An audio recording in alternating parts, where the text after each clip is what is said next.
नवल की राय।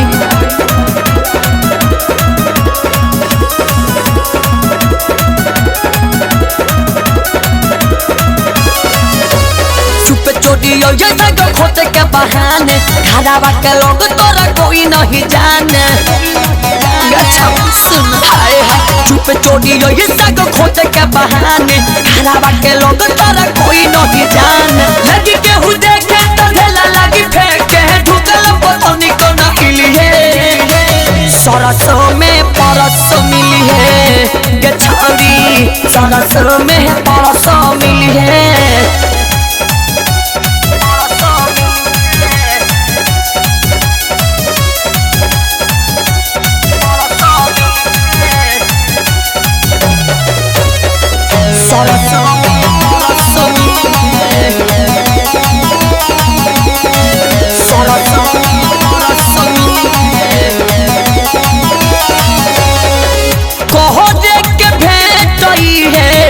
आइला बात सीजिन देही अब मारली है अपना गिली जी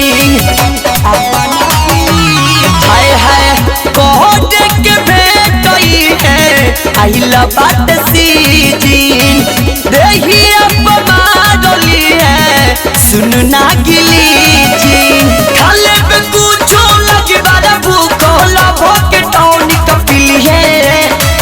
सरस में परस मिली है गे सुनना सरस में परस मिली है।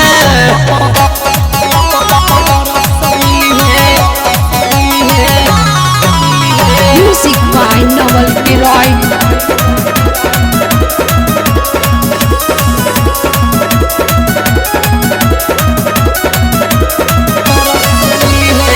ओढ़नी बिछई है अपन मजा हम ले बाऊ प्यार के निशानी हम ओही दिन दे बाऊ। सुनना ओढ़नी बिछई है अपन मजा हम ले बाऊ प्यार के निशानी हम ओही दिन दे बाऊ। राजराजिया नवल के संगे जिंदगी अपन दिली है।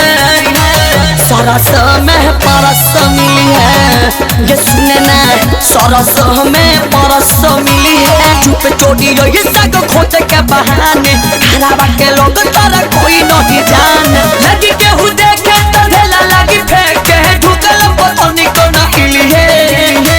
सरस में परस मिली है गे छौरी सरस में परस मिली है।